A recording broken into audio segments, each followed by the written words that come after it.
Good morning, Property and Propenomix people. Hello. And hello, Propenomix people, and welcome to another live version of my Sunday supplement. This week's was called Ring My Bell.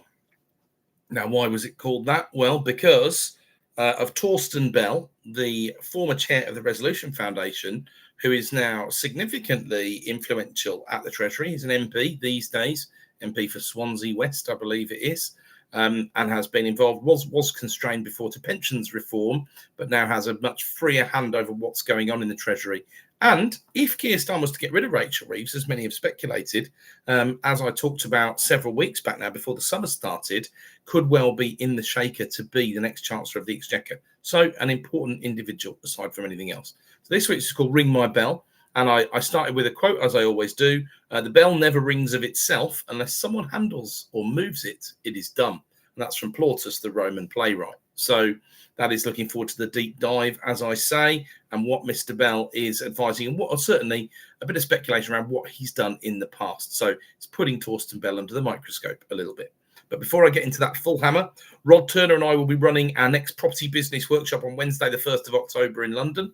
Subject matter this time around is investment, with an emphasis on what metrics you really need to be considering to run your property business properly and building your business to scale. So we'll dig into the real fundamentals of property investment for growth, proper valuation, strategic debt structuring, to the investment metrics that serious pros use. So there's a hint there, you'll be ditching ROI and yield.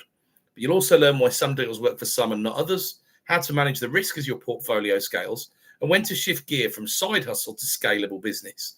We're going to break those bottlenecks, build some strategic pillars, and unpack some real-life case studies of fast company growth. How have we done so many deals? Well, we'll tell you. You can still book the super early bird tickets with a genuine 20% discount off the full price of the tickets, which we always sell some at full price as well. So hurry up and get them now at bit.ly/PBWEIGHT. And there's also a link in the show notes. So I'll plow on with Trumpwatch. What's gone on in the USA in the past week? Well, his moves to get tougher on crime versus illegal or legal migration have gone down well and have improved his polling. He sent the National Guard into Washington, D.C. Then, of course, the sacked Federal Reserve Governor Lisa Cook filed a lawsuit. So that sets another precedent here. That's never happened before in the US, and there'll be a preliminary court hearing. Questions were, of course, asked about the actual independence of the Federal Reserve. Now, just wait until there's a Trump simp in charge of the Fed next year and see what questions there are about independence. But eyes were on the White House as Trump met with Blair to discuss a post-war reconstruction plan for Gaza. Must have been an interesting conversation. And the migration medicine for the week was shortening foreign journalist visas from 5 years to about 8 months. GDP growth was updated for Q2 to 3.3% annualized after their disappointing Q1, when the economy went backwards 0.5% annualized, as we are told. So a big difference there in terms of how the US has done in Q2 of the year. And of course, big claims of success for Trump and fans. This led to yet another stock market high and yet another swathe of predictions of when this bull market would be over, along with a few voices saying there's plenty of runway yet, particularly if interest rates are to come down by hook or by crook. The labour market's looking a little soft with poor jobs numbers. Consumer confidence also fell. There's always been an overall path downwards for 30-year mortgage rates, but they're still at 6.56, a 10-month low, unlike the 30s in the UK, which we keep hearing about busting, nearing the nearest high since 1998, keeps being wheeled out as a headline. But the housing market remains jammed up in the States with sales falling. Cuts became more likely to the interest rate at the September Fed meeting, according to the Fed commentary, or at least the market's interpretation of it, mostly based on a weaker economic outlook. So not too dissimilar to the UK situation at the moment. Do you really want rates down at all costs is the trillion-dollar question. And if you're a big borrower, maybe you'd say, yes, you would, and hang the recession that might happen. Without a big catalyst, it won't be a deep, dark recession. It'd just be a very stagnant thing. But without a proper recession, we won't have a proper clear out of what needs to be done in the market with government policy and all the rest of it. So it's a very, very difficult balancing act, but then it always is. And then there was a recent poll about the approval rating for tariffs. 61% of Americans disapproved and only 15% actively supported it. Some agricultural states are experiencing layoffs, and that's not helping with economic anxiety within them. And of course, you'd expect those to be traditionally Trump voting areas. So anyway, we press on. The real-time UK property market. Chris Watkin delivers once more. Week 33 is in the can. Listings printed 33.4k, edging up a touch as we get to the end of the school holidays, and we're now only 3.3% higher than 2024 and 7.2% higher than the pre-pandemic market in terms of listings year to date.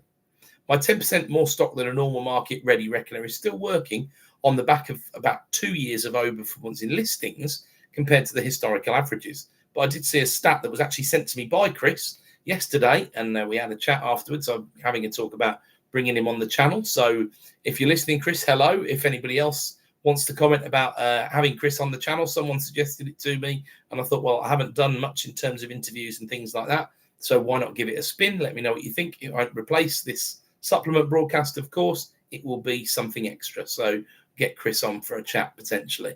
But that stat was 53.6% more property on the market today than 3 years ago, than exactly 3 years ago. Now, it's a little bit naughty. Maybe it is because 3 years ago we were looking at real lows in terms of stock. That's cleared out by the pandemic, really. Not enough listings, many places being bought. But still a huge, imagine that difference for estate agency windows, the whole industry. Now, of course, we're not selling 53.6% more houses, of course. So a lot of that stock is wasted or is sitting there on the market at unrealistic prices, not being cleared out. But that's the stat nonetheless. So I thought I'd share it. We're 11.3% ahead of the 9-year average in listings. But I always have to say that includes 2020, which pollutes those figures somewhat. But it's only 1 year in 9, isn't it, really? Although it had further impact, as I was just saying. We're really inching back towards the 2024 numbers now, week by week, because we were 6 to 7% above them at various points this year, but now only 3.3 ahead. But we're still listing more than we're selling, which is always the case. So it really just depends on how many get withdrawn, as a rule. Only 20,300 price reductions in week 33. 14.1% is still July's official number. We're still waiting for August because we run a week behind with these figures, remember. 14% reduced in June. Last year was 12.1. May was 13.4. The 5-year average is 10.6. It's still holding true that more stock you have, the more reductions. About 33% more reductions than the 5-year average if you look at the difference between 14.1 and 10.6. 25% more reduced properties than a normal market is also working as a rough ready reckoner. 1 in 7 being reduced each month. So maybe 90 to 95,000 price reductions a month, to be clear. So if you say you can't find a deal, I think keep the legwork up and you'll get there. You don't tend to see 14% plus of stock being reduced in strong markets by any stretch. Holidays have slowed things a little, but the sideways pricing just continues. It's as simple as that. 25,300 homes sold subject to contract. That nudged up slightly. This year average is 26,400, and that's healthy. Sold subject to contracts are up 6.8 year on year, 14% up on 2017 to 19, and still nearly keeping pace with 2022, which at this point in 2022 was a very hot market indeed. Sold subjects up 6.8, but listings only up 3.3, as I've said. So plenty more transactions than 12 months ago to this point in the year, or perhaps better described as a more functional year in the market than 2024 was. What will be interesting is that the price rise for 2025 will be less than the price rise for 2024, but 2024 was a bit of a recorrection, really, on the back of a 2023 very cold, going backwards nominally market, while inflation was battering away at house prices and lifting wages up as well, of course. As we went into August, we had 763,178 homes on the market. So as I say, next week we should have September's number. Hopefully, about 5,000 up on July's number, which is not much when you're talking 750,000, obviously. But the market got stickier before the pandemic. That number was about 660,000. So 760,000 is a lot, right? The seller's market looks more like under 600,000 normally if it's being driven by stock levels. At the end of July 24, 716,000 were on the market. And these are much more high numbers. And this flat feeling I've been saying for some time now will likely continue to manifest itself in a steady market without much excitement as we get through the school holidays. It's the second month in a row of not moving too far forward, though. Fewer than 1% more homes on the market compared to the month before. It feels like we're nearing or are already at the peak. We can't read too much into August activity anyway, but there's always an extra surge in September when the school holidays are over, alongside a clear out of no-hoper stock where vendors mostly can't take the medicine the corporate agents are trying to prescribe for them. So we likely need to see those figures before drawing conclusions. As they could be somewhat different this year with just so much stock out there. Chris also looks at the per square foot on sold subject to contract properties, a very strong correlation with prices that hit the land reg in about 5 months' time. So this time round, July was £344.78 a foot. Again, we should have August numbers soon, within the next couple of weeks. A couple of percent higher than July 24 and nearly 4% higher than July 22. But down about 0.5% on June's sold subject to contract number, which was 346.45 a foot. And it's all this noise up and down. You're seeing this in the price indices when they get released. Massive fusses. You know, Reeves crashes housing market with talk of property tax was the Telegraph headline the other day when Nationwide released that house prices were down 0.1% in August. I mean, I think they know their tongue is in their cheek there, and they'll do anything they can to have a go at Rachel. But nonetheless, it did make me chuckle. My original prediction was 3.75% for the year. It's looking like we'll hit more like 2 to 2.5 at the moment if we carry those numbers forward 5 months, which, as Chris always says, has got a huge 92% correlation with what happens at the land reg. Very, very strong correlation.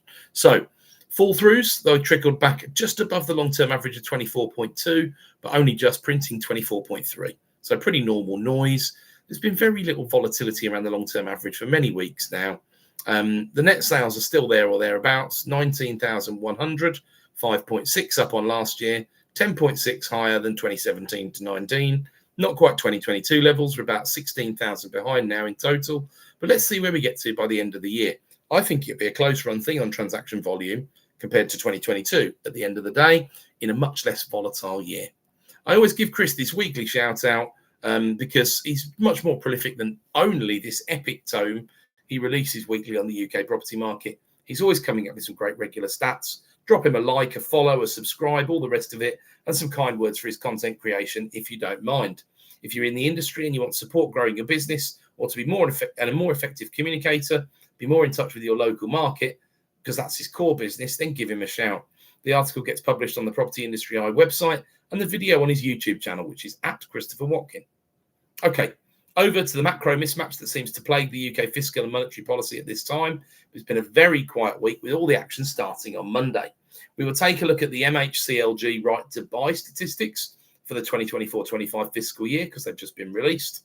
The ONS released their household cost indices for Q2, so we'll take a look at those as well. Slightly different way of measuring inflation. And then I couldn't squeeze in Rightmove's asking price index last week because it was so full of macro treats. So I'm going to take a look at that this week. And then at the end, we'll be talking gilts and swaps, of course. But of course, you knew that anyway. So right to buy. You remember it. Not really talked about much these days. What does the total ticker look like now? Well, 2,036,848 homes have been bought under right to buy since 1980. And that was the figure up until the 31st of March this year. A lot of concentration early on in those days of the scheme. So I always say you have to be careful around the early 80s numbers when it comes to house prices in terms of deals that were being struck, because you were talking over 100,000 transactions a year based on significant discounts. So it did give a falsely low impression of what house prices were. Of course, if all those houses are trading at a 25% discount, let's say, and that's 10% of the market, then prices are 2.5% lower reported than they otherwise would be. And 2.5% in this day and age, we're talking about a year's capital growth around and about, as I say, for 2025. So making a significant difference to the figures. And of course, in the early days of the scheme, many of the houses that traded were more than a 25% discount. So I'm just throwing that number out there and explaining to you how that might pollute the figures for the early 1980s, which are often cited as days of affordable housing. Well, of course, it was affordable if people were getting 30 and 40 and more % discounts. Far fewer homes now bought these days. And of course, the rules have been changed so many times, we can't even go through it and it'd be meaningful. So the annual average, which doesn't really work when you think about that concentration I've just talked about, but nonetheless, it's been 45 years since Right to Buy was introduced, and it's a little over 45,000 homes per year. What about in the last year? Well, 7,494 sold and 3,593 replacements. So 48% of homes were replaced. A little bit more on that later. That 7,494 was actually 7% up on the year before.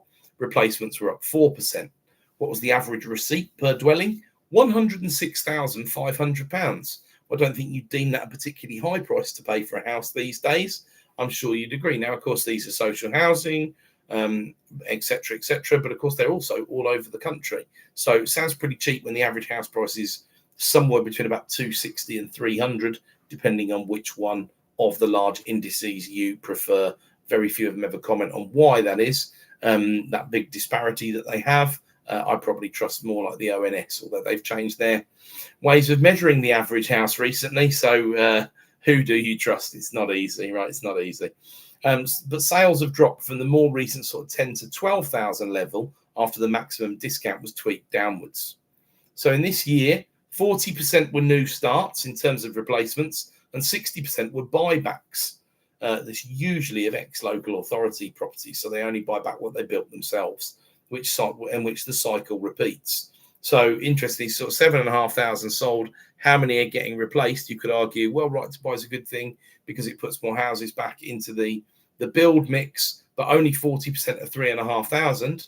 So what's that? 350, 700, 1,400 homes. 7,500 sold, 1,400 new build replacements. And there's some other interesting stuff about the product mix, which I'll also go into. But it's probably just because building is so expensive for local authorities and for everybody. The 1-for-1 replacement target fell a few thousand more behind, as you can see. The replacements are about 25% one bed, 43% two bed, and 32% three beds or more. And that's since 2012, those stats. And that compares to sales of 14% one beds, 33% two beds, and 53% 3+ bed.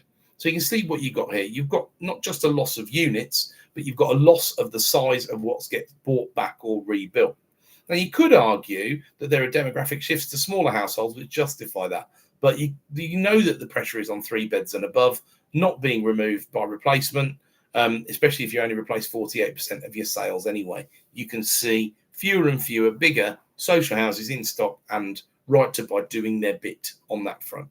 Okay, what about household costs? Well, a bit of a different measure of inflation, basically. And they were up nearly 4%, 3.9%. And this is done in quarters, this report. So this is to June 2025, according to the ONS. The figure to March 25 was 2.7. So a fairly significant spike in household costs. In this report, they split their households by decile, so by tenths. So then they compared decile 2. So that would be people between 10 and 20% in terms of income. If you stack everybody up in terms of household income, they were up. Their costs were up 4.1, whereas decile 9, which they compared to, was 3.8. So close, but still, as always, inflation is harder on households with lower incomes. What about private renters? Well, they had household cost inflation of 4.5%, which would still reflect the fact that rent increases are above household costs. Social rent households experienced 4.4%. Outright owners were at 3.4%. Mortgaged owners were at 4%. Working households saw costs up 4%. Retired households at 3.8%. Those with children were also a tick higher at 4% versus 3.9% for households without children. The point of these inflation figures is to complement CPI, CPIH as a measure of inflation and give us a bit more insight as to where the pressure is on households. And I actually used the graph as this week's image, so you can find that on my LinkedIn. You can also find it these days on the Property and Propenomix website, thanks to James for publishing things on there as well. Household costs are up above inflation, and they have been throughout this inflationary cycle. Now, it's very clear this gap has narrowed. You know, we just had a CPI print of 3.8, but that was for July. It was 3.6 in June, so 3.9 for households, 4%, 4.5% for renters. You can see, as most people would normally expect, the costs are up more for the households who are in a lower income bracket and who are renting. So where does this fit with my ongoing analysis? Well, the way I've been framing it in the supplement and also in presentations I've given is, however and wherever you live, it's become a lot more expensive to run a household. And with the graph, you can see how much more expensive. Don't let things get out of kilter because wages have moved upwards significantly, but it's still a good representation of the size of the problem. What about Rightmove's asking price index then? Well, the typical August drop happened, but it created some headlines because asking prices are now down 3 months in a row, and some people are insisting it's some kind of canary in the coal mine. It isn't, in my opinion. I often point out how the Rightmove index has asking prices around the £370,000 mark for 2025 versus, as I say before, house prices on average that are Nationwide, Halifax, whatever else, that are 260 to 300k. So there's a huge disparity between those figures in general. And so when a market becomes more realistic, and I'd say the agents have absolutely caught on to the fact that you need to be realistic to sell property. And August also chivies them along, and I think it empowers them a bit because they say, right, we need to get prices down because it's August and there's not many people looking, school holidays, blah, blah, blah. But year on year asking prices are up a mere 0.3%. First time buyer stock is down 0.4% in asking price compared to the more expensive second steppers and the top of the ladder, as Rightmove calls them, at 1 and 1.1% up accordingly. To be crystal clear, there are asking prices on new listings rather than Rightmove overall, so around about 100,000 homes per month or a shade more. How do Rightmove frame it? Well, buyers have the upper hand. New seller asking prices are £10,000 lower than on average compared to 3 months ago. If you want to sell it, price it keenly, basically. Sales agreed in July were the highest since 2020, so let's not pretend the market isn't functional. It's just found a way to cope with all of this excess supply, and the agent patter around the country is matching this. The Rightmove advice: act fast to reduce to find a willing buyer. Sales agreed are up 8% year on year, although homes for sale are up 10% year on year, as I've been saying. 34% of homes are seeing at least one reduction during their marketing period. Rightmove also says that the rate cut will help to boost activity. This one I'm not in agreement with, given what's going on with the gilts and swaps. Now, the 2-year gilt rate is unmistakably down, however, and I do tend to get bogged down in the 5-year rate because that's what I use as a proxy. That's what I watch very closely. I use the 5-year fixed rate mortgages. The report concentrates on the much lower chance of another base rate cut this year, without really focusing on the fact that the past 12 months has seen no real movement in the 5-year rate, a bit longer than 12 months actually now, to be honest, more like 18 months. And we were at the stage where the ratio was around 2.5 to 1. So there were 2.5 5-year mortgages, 5-year fixes, to every 1 2-year fix. Now, that may well not be the ratio for first-time buyers. We don't get those figures from UK Finance. Many first-timers seem to think in 2-year cycles, it seems to me, perhaps because they're being optimistic or they're just younger and more ambitious and want to move up the ladder a bit quicker. So this month shows every area is down, which is a very typical August, but London asking price is down 2.6%. Wales broke even, so technically not every area was down, and they were top of the shop by breaking even. And the year-on-year changes in asking price vary from 3% up in Wales year-on-year and 2.9 in Scotland, down to minus 1.6 in London and minus 0.8 in the southwest and minus 0.1 in the southeast. Could that just be down to investment money migrating because it has to for leverage? Probably not. Realistically, it wouldn't have that much impact. It's solely the impact of, with much more expensive mortgages, it's just much harder to get financing and pay those big prices in London unless you've got a really big salary, really big household income. Then the gap between the average asking price for a first-time buyer and what a single person can afford on a 4.5 times average salary is smaller than it has been for the whole of the last decade, which is very congruent with my recent analysis on just how cheap property actually is in real terms and in comparison to wages, in spite of what the papers and all the rhetoric says. When London gets split into its component parts, Westminster asking prices are down 7.9% year on year. Now, that compared to Richmond, who dropped 4.7% on asking prices just in August, but are still up 4.8% on the year. So it shows you the local differences that there are. Much that correlates with recent analysis here from other sources, as you'll know if you listen regularly. But onto the gilts, you'll again, I've mentioned those headlines already. Highest yields or lowest values in the bond market, most expensive debt, however it gets framed, for 28 years or since 1998 is normally the words that are being said. Some people are calling that 28 years for some reason, when it's blatantly 27 years ago, and that's what we quoted last week. It's all more of the same sort of stuff. In the long run, the bond market is clear. Get inflation under control, demonstrate it's under control. Otherwise, we want a big term premium for long-dated debt. We opened at 4.16 on the 5-year yields for the week. Obviously, it was a short week because of the bank holiday. Should say that. That was a big gap up from the close on the Friday before, but that Monday is not a bank holiday around the world. It's just in the UK. I say in the UK. It's actually just in England, I believe. It might be in England and Wales. I'm not sure, but I know it wasn't in Scotland. So there's still movement around the world, which suddenly gets reacted to on those sorts of days. But then it declined again as the week went on to close at 4.111. So the shorter dated debt is still not too problematic. Thursday's close at 4.099 correlated to the swap close at 3.762. So we've got to bear in mind at the moment, although all these headlines are going on about the 30s and all the rest of it, where are we getting punished? Long-dated debt, index-linked debt.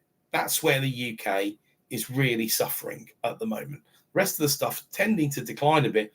And also, I keep seeing articles about how retail demand for gilts and, well, not swaps, you wouldn't have retail demand for swaps, but certainly in the gilt market, retail demand is at record levels. People are buying government gilts at the prices that they're seeing, and they're enjoying what they're seeing.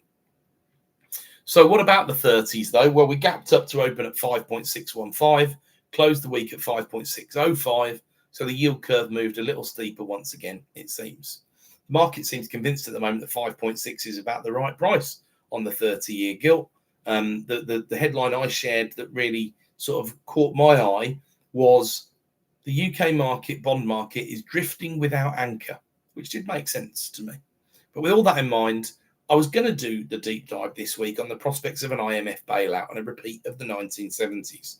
However, because this is so very unlikely in my view, mostly because the independent central bank and the free floating currency, our debt is denominated in sterling, people are happy to hold sterling, we're in control of our currency, we're in control of our central bank, we're not beholden to, for example, like France are, we're not beholden to the European Central Bank. Now, they've got a similar sort of malaise. Remember, people retire earlier in France. The bond yields are lower at the moment. Inflation's actually under control, but growth is anemic. And we must remember, we're at the moment going on a track towards spending 45% of GDP on government spending, which is very, very high for the UK, but it's not high necessarily by European standards. France is close to 58% of their GDP on government spending. So if you think we need to shrink the state, imagine what some in France think, but they're relying on the state for a huge, huge amount.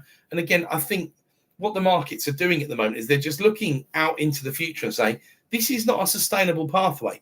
We don't know when the trigger event is going to come. Are we likely to have a political party with some courage come in and say, and you could do this, especially if you had a longer than a 5-year term, but you could do this as a relatively painless process, right? You could say, I tell you what, bond markets, what we're going to do is we're going to only spend 80% of our growth in government receipts, right? So I'm not talking about putting taxes up here. I'm saying we tend to collect about, at the moment, 37 to 38% of every bit of growth in GDP, right? So if GDP in a year grows by, and again, we talk in nominal terms, we talk in real terms, we always talk about GDP in real terms. If we grew by 1%, which was where my sort of predictions were on the higher end for this year, it looks like we might do a bit better than that, which is great. Mostly because the government spending has been growing so much, which is problematic. So that's a Pyrrhic victory, if you like. But if we stuck with sort of 1% of GDP, if we said, look, we grow about, in real terms, about 30 billion every year. So let's say 80%, which seems hugely generous to me, 80% of that growth can go in government spending, right? So that's 24-ish billion.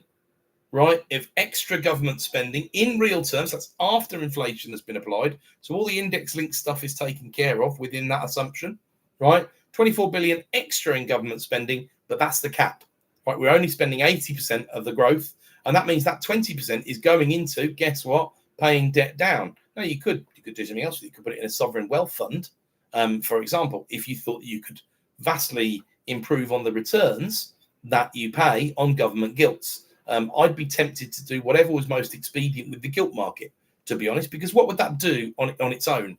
Well, it would say to the gilt markets, well, hold on a second, we're talking about long-term fiscal responsibility here in the United Kingdom. And what we're going to do is we're going to say, look, we've had these huge events, we've needed huge stimulus and various solutions to try and smooth over them, sort them out. That would include COVID, that would include the great financial crisis, of course. Wouldn't really include Brexit wobble in all of that personally. Some people also separate the energy crisis. There was obviously a link to COVID in there, but there was significant disturbances in energy. So we could say that, and that would suddenly become fiscally responsible. And over the next 50 years, when you projected it, which is where the big payments are coming at the moment, 30 years, 20, 30-year government bonds and beyond, it would bring those yields down. Those yields, those bonds would be more desirable if we were going to commit to that in law. We're still increasing. This is not austerity, right? This is saying over the next 50 years, we're going to make that recovery, right, that we need to, because the state is spending too much money. We're not going to cut it in the now necessarily. So how do we get more? Well, we grow more. And that's the only way we can do it.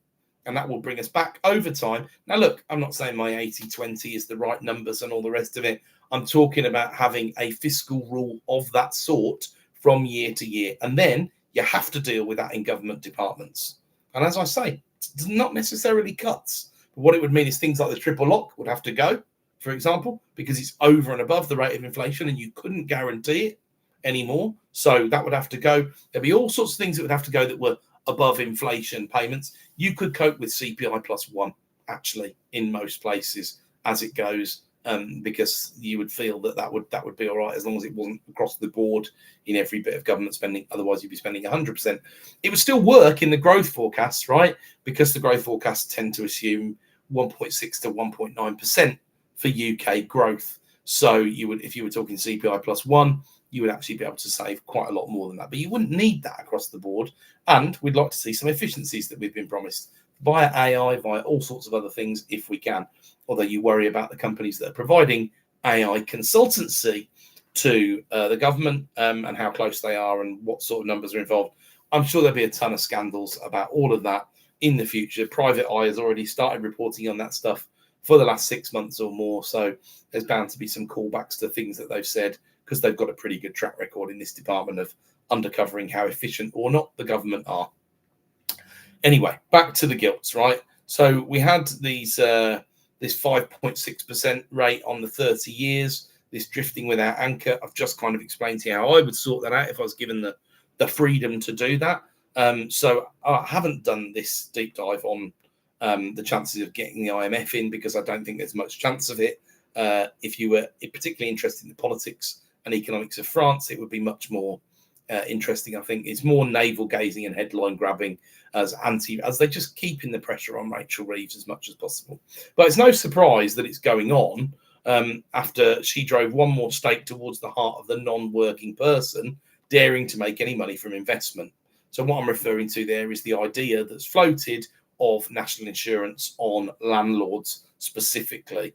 It's just such a terrible idea, but I'm going to go into that, and I'm going to go into a few of the ideas that have surfaced of late. This terrible sort of let's test the tax appetite out or whatever. What do you care what the public think about tax? They hate it, right? Trying to buy political points by taxing the rich. That's really the only agenda that Labour have got. Well, just sort something out. Every tax is going to be unpopular. Trying to do overall popular tax raises is ridiculous, because as everybody knows, if you're just going to try and tax the 0.1 or the 0.01 or whatever percent, you just don't raise enough money. The money is in income tax and it's in VAT, both of which are extremely unpopular, both of which probably need some element of reform and putting upwards in order to fill the black holes if you want the state to be the size that it is. And that is the truth of the matter. And I do refer constantly to Jeremy Hunt's poison pill of dropping national insurance from 12 to 10 to 8 for employees' national insurance. So where income tax was 32% at the basic level, it's actually 28. One of the other things I would do, again, if I was involved in policy, I'd be honest with the people and say, look, we need to get that 28 back to 32. There's no way around it, but look, we'll get back to it over the course of 4 years, 1% a year. So hopefully it'll be largely absorbed by your pay rises and you won't see a massive difference. But this extra money is going to help us, because it's going to help us get inflation under control. It's going to help us get borrowing costs under control. It's going to help people borrow. It's going to help landlords pay lower rates of interest. So everybody's costs in terms of rent, in terms of mortgages, should come down, or at least go up less than they were going to. That would be the primary driver for me. But I'm going to go into a few of these ideas, and I'm squeezing Torsten Bell into this whole thing. Some of these ideas, of course, offence, some element of fear. I heard Dan Needle on the Rest Is Money podcast saying he really doesn't like the way they do this at all, and I'm inclined to agree with Dan. I don't think it's economically helpful. It brings uncertainty. It means brings inertia to the market. It means people find it difficult to make decisions. It leaves people questioning what's the point of growing their businesses and all sorts of things like that. You could read that sentiment if you look on social media, if you look on LinkedIn particularly. I'm not huge user of the other platforms, but I do like LinkedIn, and it's pretty good for reading the room. Use it for a lot of polling, informs me about what people are generally thinking. Now, if you're not familiar with Mr. Bell, I have been reporting on him since back when he was the chair of the Resolution Foundation and now MP for Swansea West, I think it is. He's probably the best qualified economist in the government, frankly. I'd include Rachel Reeves in that if we consider her true CV, of course. Although it appears in the past week she's not been the only one who's been a little bit liberal with the truth of her background. Kemi Badenoch has also not been immune to any of that either. But of course, that's politics, right? But firstly, what about this applying national insurance to rental income? I can't describe it any other way than all the way wrong-headed. What should be happening, as I've said several times, is that you should scrap employees' national insurance. Income tax should be the one rate, the 28%. As I say, creep it back to 32 over the course of 4 years. That would catch all investment income, including pension holders. That feels a lot fairer. The higher rate would be 42. The additional rate would be 47 on the current numbers. Just isolating the landlords to do it, well, A, doesn't raise anywhere near as much money, and B, it's just going to push rents up even more. You know, renters' rights are about to be signed off. There are no rent controls within that bill. Of course, there are all these new ways to challenge that are more effective than before when it comes to rent increases, but there are not controls. Do it for everyone? Well, it's still a more likely shrinkage in supply. But if you sell up and put the money in the bank, you get the same treatment on the income. So you're not going to sell property so you can get interest income, which is what a lot of people do, especially if they've got to an age where they don't really want to take any risk anymore, and they don't necessarily want to put that much effort in anymore because it takes effort to be a landlord. You will want the same treatment on that income. Now, mine might sound a bit vindictive here, but actually the national insurance thing is the vindictive thing if you pick on landlords, right? I mean, landlords must be used to this by now. We've had 10 plus years of vindictive, unfair, retrospective, money-hungry changes to the tax code. Tax revenue from the source could go down, of course, if you only make it about property. Likelihood of doing it, limited, in my view, but it depends how popular it looked when it was floated. Certainly delighted some on the left who see it as another way to re-examine rent controls. Even they understand that some stock will be sold off on the back of this. If we do go back to the 70s and the Labour administration that few will remember fondly, there was an investment top rate of tax of 98%. Yep, 98%. The top rate of income tax was 83% at the time, bear in mind. And Dennis Healey, the Chancellor's famous phrase at the time, was squeeze the rich until the pips squeak. Now, I probably don't need to remind you about the winter of discontent, and also there were a lot of loopholes to this in the 70s, just as today. Tax planning wasn't drastically different to what it was today. There weren't a lot of people paying that rate. But it just set the scene how Margaret Thatcher could come in and sort of drain the swamp of these terrible ideas, which are well past any concept of the Laffer curve. Of course, you're just not going to make much tax revenue at 98% because people aren't going to work, are going to move, are going to find ways of shielding it. Just imagine how many loopholes were being exploited. It was quite incredible. So the surcharge, right, the investment surcharge, which coincidentally might be at the same rate of basic rate of employers' NI, 8%. But Torsten Bell, who was, as I said before, stuck with pensions reform, but has now got a much wider brief and has got Rachel's ear and respect, and maybe soon even has her job. You never know if Keir Starmer has to try and save himself and ditch Reeves in order to stay in place. Bell will be one of the people he might well consider. He has previously suggested that levelling income taxes across income sources was a good, progressive and fair idea.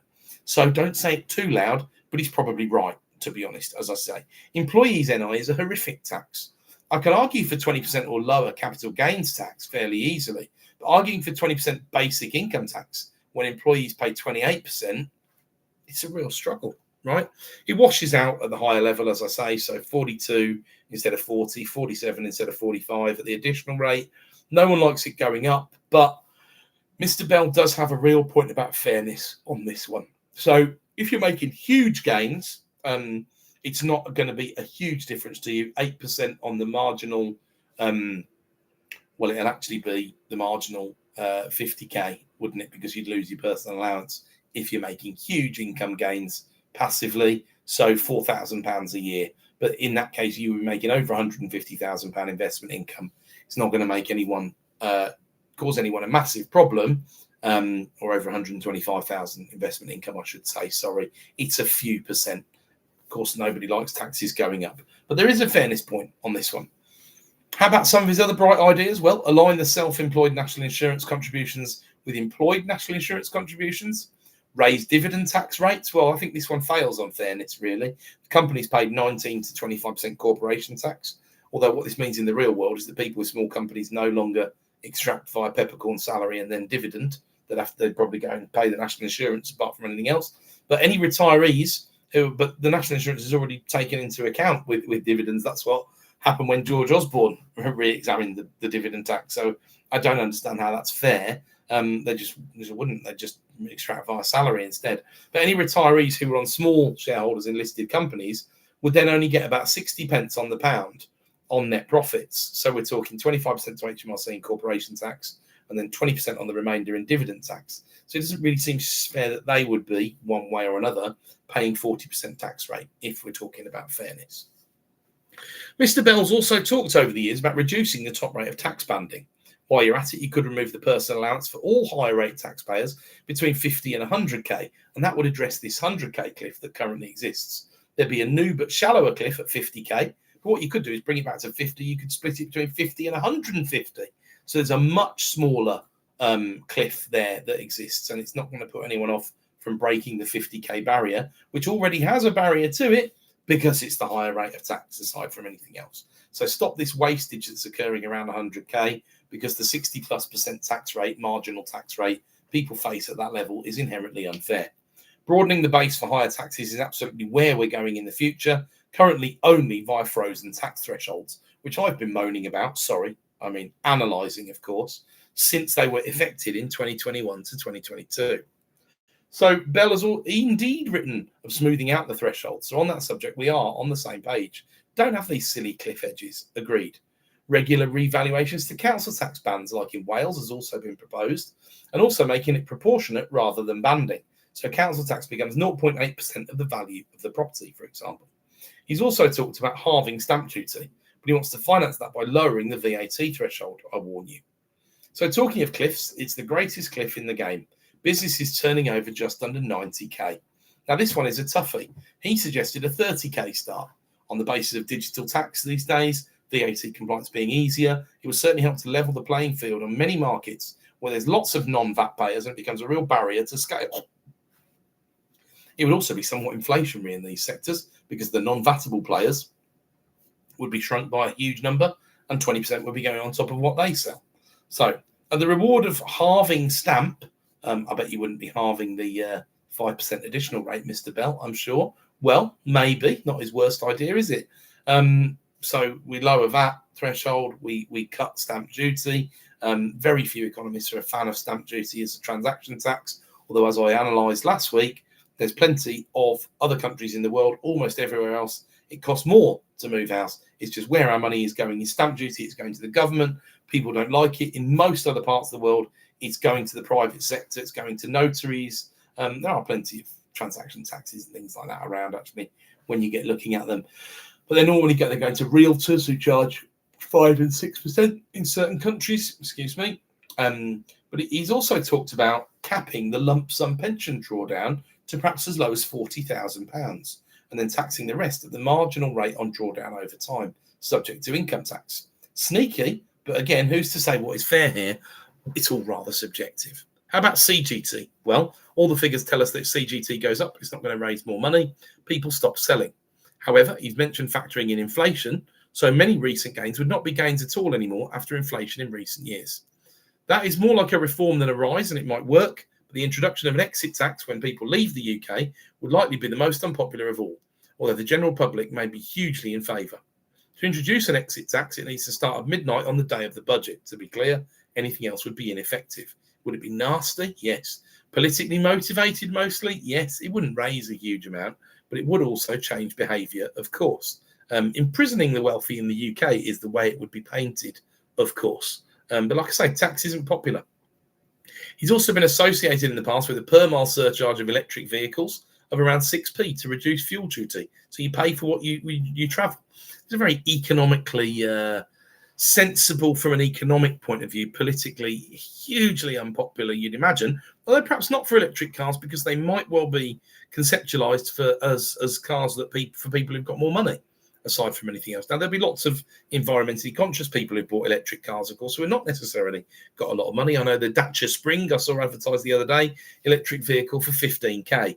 That's brand new as well. So I see plenty of EVs changing hands these days at under 10k. So you could argue they're eminently affordable to the vast majority of people who often have two-car households and stuff, if they're outside London. Anyway, I appreciate not many two-car households in London that are of people with lower income, unless they both need them for work, of course. So would there be an exit tax? I don't know. Would this 6p electric vehicle surcharge come in? Well, look, fuel duty leaves a massive hole in the exchequer, £25 billion or more per year. And when there's no internal combustion engine cars left on the road, however you replace that 25 billion is politically challenging. You know, a nice market in disabling EV GPS systems would probably come into play if they start measuring per mile or whatever. But he's also proposing linking road tax to vehicle weight. Again, now that does sound inherently fair. The heavier the vehicle, the more toll it takes on the road. So that does make sense. What about his last one? Well, I'm going to have to declare real support for this one. Scrap the triple lock. Triple lock is unrealistic, unaffordable, and it needs to go. Let them eat CPI, I say. So just to be clear, I'm still saying rise pension in line with CPI, but not with the other promises in the triple lock. The collar would still be 0% just in case we had a year of deflation, and we did come close during COVID. Sometimes it happens. It's very, very rare. It's rare at the moment with the amount of inflation we've got in the system. But he wants a smoother earnings-based system, but it doesn't go far enough for me. Why should the rise be above inflation? You just pile in more and more pressure each year on the remaining workers when you have a record number of people retiring, engaging the current Overton window, a limited appetite of the country to keep importing enough people to fill the gaps. Something needs to change there. That much is clear. As per a lot of the more political analysis, though, I often end up in the same place. Some of these sound great on paper. They're genuinely fair and raising more money, which is needed to operate the NHS. Cuts aren't coming in this parliament unless there's a genuine crisis. We've seen evidence of that. Cuts are absolutely needed. Don't get me wrong. I saw a screenshot of a property application this week, which a few more might have seen, which is someone including their benefits, including carers allowance, including disability living allowance, had the same income as someone on a £42,000 salary after tax. Something can't go on in that situation because that person simply has no incentive to work ever if they're able. But these cuts are not coming. I can already see Nigel Farage with a chainsaw before the next election. Hold that thought, folks. But before I do close, don't forget to go and book your super early bird tickets to the next property business workshop that Rod and I are running on Wednesday, the 1st of October in central London. This time around, investment metrics and how to run your property business at scale. My favourite topic of all. Book at bit.ly/PBWEIGHT. There's a link in the show notes. And above all, please remember to keep calm. Always listen to the supplement and carry on. There's going to be opportunities abound this year, and as we go towards 2030 and beyond, the landscape's been set for a surefire bull run. It's going to be slowish to get started, take a while to get off the ground, and the amount of stock is still keeping things suppressed at the moment. But as yields currently continue to improve, it's a case of here we go, in my opinion. Thank you, everyone.